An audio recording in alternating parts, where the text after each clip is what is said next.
जय हिंद, जय भारत। मैं महेंद्र सिंह एक बार फिर से आपका स्वागत करता हूं अपने अदिति परिवार में। चलिए, जैसे कि कल का हमारा जो हमने पढ़ा था मध्य प्रदेश का एक सामान्य परिचय कल हम पढ़ चुके थे और मध्य प्रदेश के बारे में हम जाने थे कि हमारे मध्य प्रदेश में 10 संभाग और 52 जिले हैं। जी, अब आज हम बात करने वाले हैं मध्य प्रदेश की भौगोलिक स्थिति और विस्तार के बारे में। जैसे कि हम जानते हैं कि हमारा मध्य प्रदेश भारत के बीचों बीच स्थित है और भारत के बीचों बीच स्थित होने की वजह से इसका एक नाम और है। इस मध्य प्रदेश को हम हृदय प्रदेश के नाम से भी जानते हैं। जी बिल्कुल। अच्छा, जो हमारा मध्य प्रदेश है, ये मध्य प्रदेश हमारा बहुत ही प्राचीन, बहुत पुराना गोंडवाना लैंड का हिस्सा है। सबसे पुराना गोंडवाना लैंड का हिस्सा हमारा मध्य प्रदेश है। ठीक है, अब हमारे मध्य प्रदेश को आप देखते हो, जैसे कि हमारा मध्य प्रदेश है। हमारा मध्य प्रदेश को अगर ध्यान से देखोगे तो इसको कहते हैं, जो मध्य प्रदेश हमारा, ये दक्षिण के पठार का हिस्सा है। ये दक्षिण के पठार का हमारा मध्य प्रदेश हिस्सा है। और जो इसकी सीमा देखा जाए अगर दक्षिण के पठार के हिसाब से, तो ऊपर तरफ उत्तर की सीमा अगर देखी जाए तो पूरे उत्तर की तरफ, उत्तर के मैदान की तरफ देखोगे, ऊपर तरफ देखोगे तो ऊपर उत्तर में जदोड़ मैदान, पूरा जदोड़ मैदान विस्तृत है। और अगर यहाँ पे आप पश्चिम तरफ जाओगे, अगर यहाँ पे आप पश्चिम तरफ जाते हो तो पश्चिम में आप देखते हो क्या कि यहाँ पे चंबल नदी को पार करके देखोगे तो वहां पूरी अरावली पर्वत श्रृंखला पूरी फैली हुई है। और अगर यहाँ पे आप पूर्व में जाते हो तो पूरा बघेलखंड का पठार पड़ता है। और आप नीचे तरफ आते हो तो नीचे तरफ देखते हो तो ताप्ती नदी के नीचे से पूरा प्रायद्वीपीय भारत का पूरा हिस्सा यहाँ पे एक सीमा रिसाइड करती है हमारे मध्य प्रदेश में। ठीक है, चलो अब मध्य प्रदेश की हम बात कर लेते हैं। तो मध्य प्रदेश की भौगोलिक स्थिति के हिसाब से हम देखें तो मध्य प्रदेश की भौगोलिक स्थिति हमें जानना है अपने देश के अंदर में। हम देश की बात नहीं करते हैं, हम बात करते हैं अगर भारतीय, हमारा अगर भारत है या फिर कोई अन्य देश है, हम किसी भी देश की स्थिति को कैसे पता लगाते हैं, इसका डिसाइड हम कैसे करते हैं कि किस देश की स्थिति किस हिसाब से है। तो इसके लिए हम आपको बता दें कि हमारे पूरे पृथ्वी में किसी भी देश की स्थिति का पता लगाने के लिए और उस देश के समय का पता लगाने के लिए अक्षांश और देशांतर रेखाओं का यूज किया जाता है। जी, अक्षांश और देशांतर रेखा होती क्या है? ये अक्षांश और देशांतर रेखा ये काल्पनिक रेखाएं हैं जो कि हमारी पृथ्वी में खींची गई हैं, है ना। जो हमारी पृथ्वी होती है, पृथ्वी देखो मोस्टली 3 इंपॉर्टेंट लाइन हम बोलते हैं, वैसे तो सारी इंपॉर्टेंट है उसमें जो काल्पनिक रेखा खींची है, लेकिन 3 मुख्यतः सबसे इंपॉर्टेंट होती है। अगर जो हमारी पृथ्वी है, पृथ्वी को अगर 20 सेंटर से, पृथ्वी के 20 सेंटर में से एक काल्पनिक रेखा निकली गई है, वो 0 डिग्री पे खींची है, वो 0 डिग्री पे है, बिल्कुल 20 सेंटर पे। और 20 सेंटर पे है, 0 डिग्री पे है, 20 सेंटर पे 0 डिग्री पे है, तो उसे हम भूमध्य रेखा बोलते हैं। ठीक है, अब देखो ये 0 डिग्री पे है और यहाँ पे है। अब यहाँ पर 0 डिग्री हो गई। अब 0 से अगर हम ऊपर तरफ जाएंगे तो संख्या क्या बनेगी? 1 2 3 4 5 6 7, 0 है ना। 0 से लेके 90 तक, 0 से लेके 90 तक ऊपर की तरफ जाना है। जैसे अगर ये पूरी सीधी रेखा है, ये पूरी सीधी रेखा है, पृथ्वी के 20 सेंटर से हमने बीचों बीच एक रेखा खींच दी है और यहाँ पे बीचों बीच एक रेखा खींची हुई है। 0 के बाद 1 2 3 4 5 6, मतलब इस 0 के ऊपर से 1 से लेके 90 तक, मतलब उत्तर की दिशा में। और ऐसे ही 0 से लेके नीचे 90 तक, मतलब दक्षिण दिशा में जो ये रेखा खिंचती है, इन्हें अक्षांश रेखा बोलते हैं। अक्षांश रेखा की एक परिभाषा और अच्छे से बनती है कि जो ये भूमध्य रेखा होती है, ये जो भूमध्य रेखा होती है, भूमध्य रेखा से लंबवत उत्तर की ओर एवं दक्षिण की ओर जो कोणीय दूरी बनाती है उसे अक्षांश रेखाएं कहते हैं।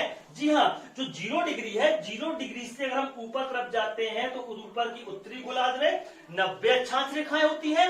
और भूमध्य रेखा के अगर नीचे तरफ जाते हैं दक्षिण में, तो दक्षिण में भी 90 रेखाएं होती हैं। तो टोटल कितनी हो गई?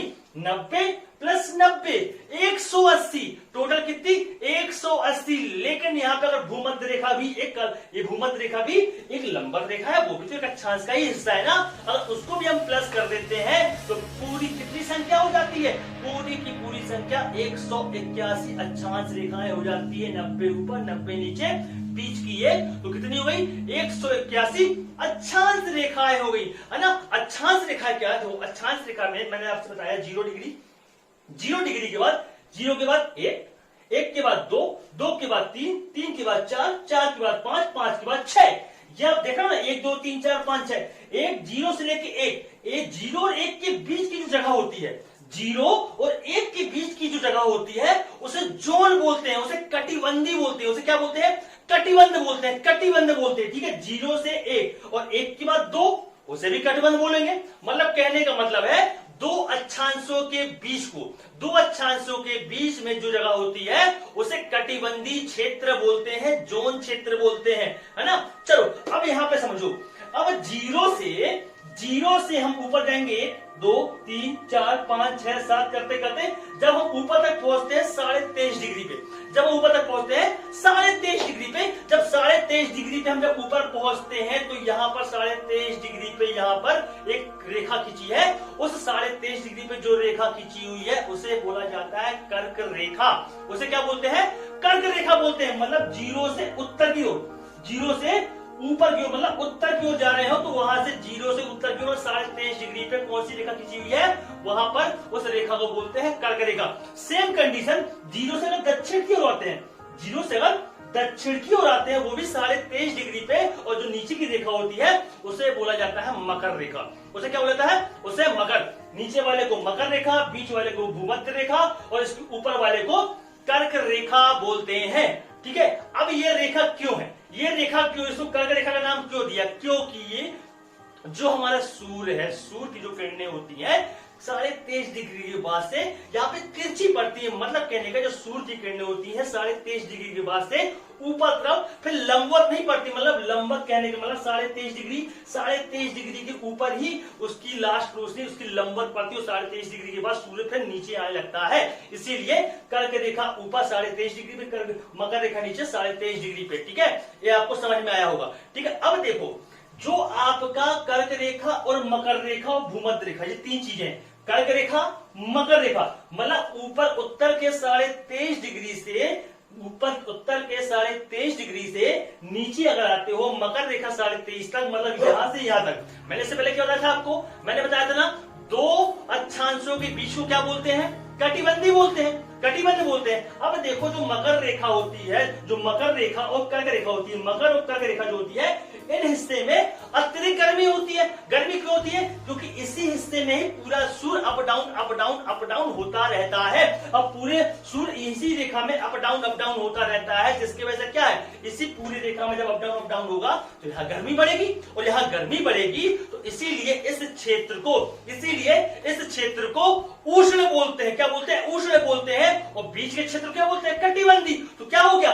उष्ण कटिबंधी क्षेत्र। उम्मीद करता हूं आपको समझ में आएगा उष्ण कटिबंधी किसे बोलते हैं। उष्ण कटिबंधी कर्क रेखा और मकर रेखा की बीच की सारी बीच की रेखाओं को क्या बोला जाता है? उष्ण कटिबंधी क्षेत्र बोलते हैं। अक्षांश रेखा आपको समझ में आई होंगी। ठीक, ऐसी देशांतर रेखाओं क्या यूज होता है? देशांतर जो रेखा होती है पृथ्वी जो होती है इससे एक लंबवत, भूमध्य रेखा तो ऐसी थी, भूमध्य रेखा ऐसी थी, अब लंबवत, अब जो लंबवत रेखा खींची हुई है पृथ्वी के बीच से, लंबवत रेखा जो खींचती है, ठीक है, लंबवत पृथ्वी के बीच से लंबवत रेखा खींचती है। लंबवत रेखा यहाँ पे जो लंबवत रेखा खींची हुई है उसके पूरब से और पश्चिम पूरब से पश्चिम जो कोणीय दूरी बनाती है भूमध्य रेखा पर लंबवत, सुनिएगा एक बार, भूमध्य रेखा पे लंबवत पूरब से पश्चिम से जो कोणीय दूरी बनाती है उसे देशांतर रेखा बोलते हैं। देशांतर रेखा का यूज क्या होता है? देशांतर रेखा का यूज होता है एक देश से दूसरे देश का समय का पता लगाने के लिए। मतलब यहाँ पर देशांतर रेखा का यूज क्या है?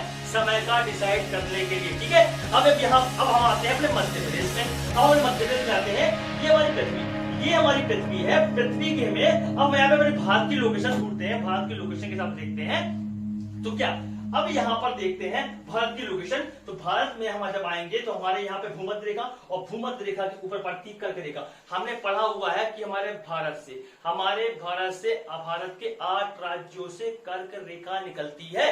भारत के 8 राज्यों से कर्क निकलती है और उन 8 राज्यों में से एक हमारा मध्य प्रदेश भी है, अब मध्य प्रदेश कर्क रेखा निकलती है, मध्य प्रदेश से कर्क रेखा निकलती है। अब मध्य प्रदेश से कर्क रेखा निकलती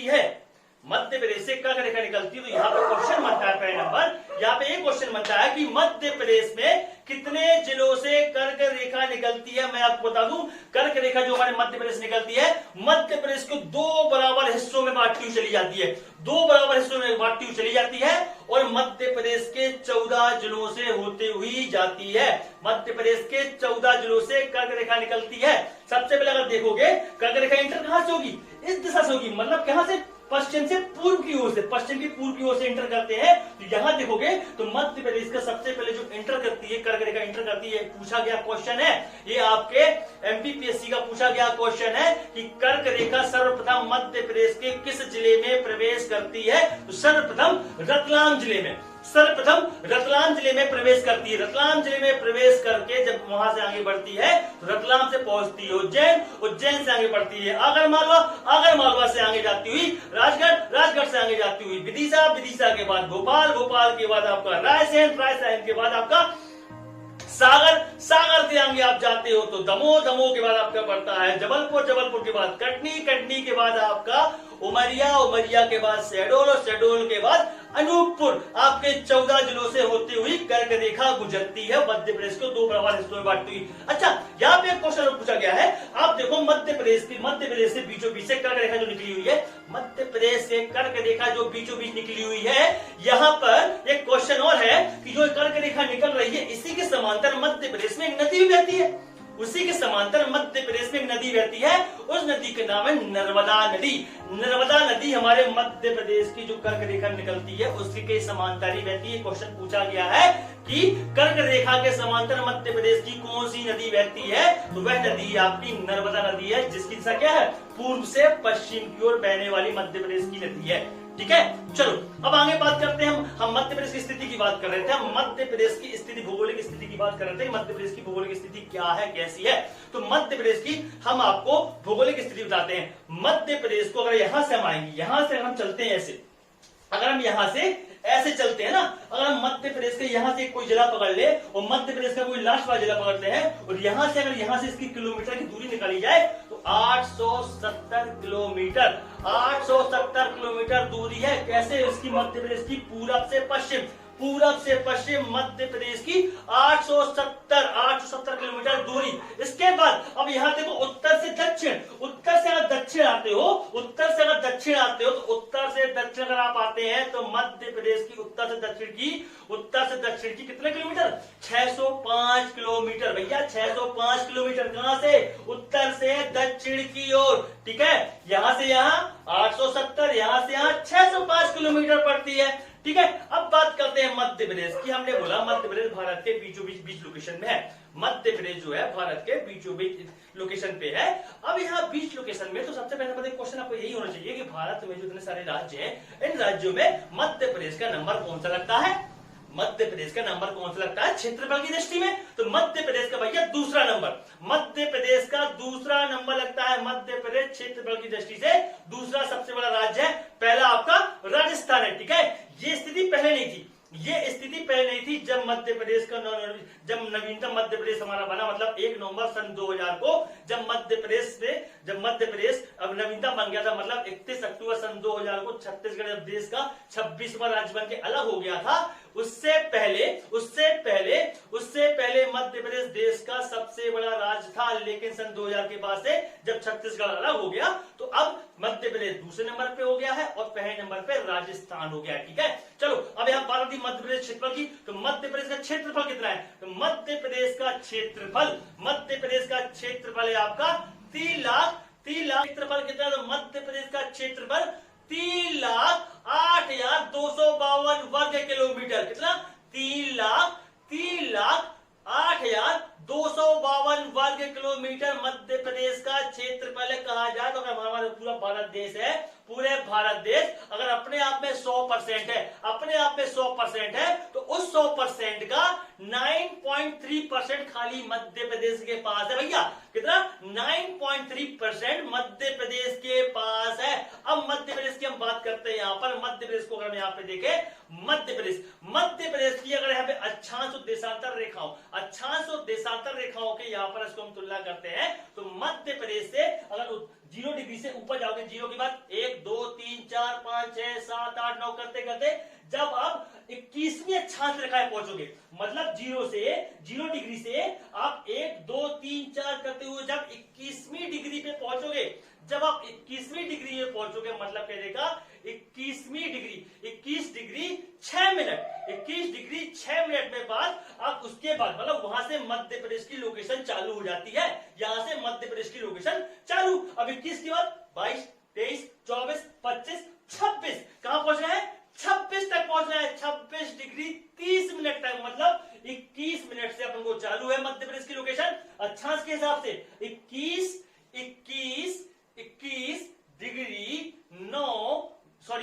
डिग्री 6 मिनट से 6 मिनट से ऊपर तक जाओगे 26 डिग्री 30 मिनट तक, मतलब ये क्या? अब देखो 0 है, 0 से ऊपर है, दिशा कौन सी हो गई? दिशा कौन सी हो जाती है यहाँ पर? दिशा यहाँ पर हो जाती है आपकी उत्तर वाली दिशा हो जाती है। और मगर यहाँ पर मान लो बीच मैं पृथ्वी हूं और पृथ्वी के बीच सेंटर, ये बीच सेंटर यहाँ से देशांतर रेखा है, जो देशांतर रेखा होती है, बीच सेंटर की देशांतर रेखा को ग्रीनविच रेखा बोलते हैं। इसके इस वाली लोकेशन में भारत है। अब इस वाले हिस्से में है, तो यहाँ से इस वाला हिस्सा कौन सा होगा? पूर्वी हिस्सा होगा। ये कौन सा होगा? पूर्वी हिस्सा होगा। अब यहां से हमें काउंट करना है, यहां से 0 के बाद 1 2 3 4 5 6 7 करते करते जब आप मध्य प्रदेश की लोकेशन में पहुंचते हो, तो मध्य प्रदेश के लोकेशन में पहुंचने के बाद यहां पे होता है 74 डिग्री। क्या? 74 डिग्री 9 मिनट से वहां तक लास्ट तक पहुंचोगे, लास्ट जिले तक, मतलब पूर्व के लास्ट जिले तक पहुंचोगे, तो वहां पर होगा आपका 82 डिग्री से 48 मिनट। ये देशांतर रेखा, ये देशांतरी दूरी और ये अक्षांशीय दूरी है ना। उम्मीद करता हूं आपको ये चीजें समझ में आ रही होंगी। ठीक है, चलो अब बात करते हैं मध्य प्रदेश। अब ये हमारा मध्य प्रदेश है, अब ये मध्य प्रदेश है, मध्य प्रदेश जो हमारा बीचों बीच है, तो यहाँ पे राज्य भी छू रहे होंगे दूसरे राज्य, यहाँ पे दूसरे राज्य भी छू रहे होंगे। लेकिन यहाँ सोचने वाली बात है कि हमारा मध्य प्रदेश है, मध्य प्रदेश के तो अगल बगल कोई समुद्र नहीं है, कोई भी समुद्र की सीमा नहीं है, और कोई भी दूसरे देश की सीमा नहीं लग रही है, कोई भी दूसरे देश की सीमा नहीं लग रही है। अब जब कोई ऐसा राज्य जिसकी किसी भी तरीके से सीमा ना ही समुद्री से लगती हो, ना ही समुद्र से लग रही हो, और ना ही किसी अंतरराष्ट्रीय सीमा से, मतलब यार किसी दूसरे अन्य देश से सीमा अगर उसकी टच नहीं कर रही है, अगर टच नहीं कर रही है और समुद्र से भी टच नहीं कर रही है, तो ऐसे राज्यों को भू अवेष्टिक राज्य बोलते हैं। क्या बोलते हैं? ऐसे राज्यों को भू अवेष्टिक राज्य बोला जाता है। अब बात आती है मध्य प्रदेश। बीच सेंटर में मध्य प्रदेश है भैया, बीच सेंटर में मध्य प्रदेश है। अब मध्य प्रदेश है तो मध्य प्रदेश में यहाँ पे उसके मध्य प्रदेश को तो दूसरे राज्य छूते हैं, तो दूसरे राज्य कौन कौन से? मध्य प्रदेश को टोटल 5 राज्यों की सीमा छूती है। मध्य प्रदेश को टोटल 5 राज्यों की सीमा छूती है। अब 5 राज्य कौन कौन से? अगर ये मध्य प्रदेश आपको दिख रहा है, मध्य प्रदेश का उत्तर की दिशा में देखोगे, मध्य प्रदेश के उत्तर की दिशा में देखोगे, तो उत्तर की दिशा में उत्तर प्रदेश, क्या? उत्तर प्रदेश, मतलब देखो अगर यहाँ पे मत देखो, यहाँ पर देखो अगर मध्य प्रदेश है, ये मध्य प्रदेश है, इसके बीच सेंटर से यहाँ पे जो मोरेना जिला दिख रहा है आपको, यहां से लेके पूरा उत्तर प्रदेश की सीमा, पूरा उत्तर प्रदेश की सीमा, ठीक है, सॉरी इस तरफ उत्तर प्रदेश है ना, उत्तर प्रदेश की सीमा, ये पूरा उत्तर प्रदेश, इस तरफ राजस्थान, 2 राज्य, मध्य प्रदेश खुद मध्य प्रदेश, इस तरफ उत्तर प्रदेश, इस तरफ राजस्थान, इस तरफ उत्तर प्रदेश, इस तरफ राजस्थान। अब यहां वाली लोकेशन पे आओगे, ये वाली लोकेशन पे इस तरफ देखोगे तो यहाँ क्या? छत्तीसगढ़, और छत्तीसगढ़ के मध्य प्रदेश के नीचे ही देखो, मध्य प्रदेश के नीचे क्या? महाराष्ट्र, और इस तरह आओ तो गुजरात। मतलब टोटल 5 राज्यों की सीमा छूती है मध्य प्रदेश को। मध्य प्रदेश को 5 राज्यों की, उत्तर प्रदेश, राजस्थान, उत्तर प्रदेश, राजस्थान, गुजरात, महाराष्ट्र, छत्तीसगढ़, है ना। यहाँ पे छत्तीसगढ़, यहाँ पर महाराष्ट्र, यहाँ पर गुजरात, यहाँ पर राजस्थान, और यहाँ पर उत्तर प्रदेश की सीमा छूती है मध्य प्रदेश को। उम्मीद करता हूं आप सबको वीडियो बहुत अच्छी लगी होगी, बहुत आप अच्छे से समझे होंगे चीजों को, और जो भी मुझसे गलतियां हुई हो तो उसे आप प्लीज कमेंट बॉक्स में मुझे बताएं। उसे मुझे सजेस्ट करें ताकि मैं सुधार करके आपके लिए और अच्छे तरीके से वीडियो बना सकूं। आपके सपोर्ट, आपका प्यार हमेशा बनाए रखिए। प्लीज हम लोगों का सपोर्ट करें, हम लोगों को लाइक करें, हमारी वीडियो को ज्यादा से ज्यादा सब्सक्राइब करें और ज्यादा से ज्यादा शेयर करें। तब तक के हम आप कल मिलते हैं, कल एक नए चैप्टर के साथ हम आएंगे। तब तक के लिए बहुत बहुत धन्यवाद। शुभ रात्रि, जय हिंद, जय भारत, वंदे मातरम।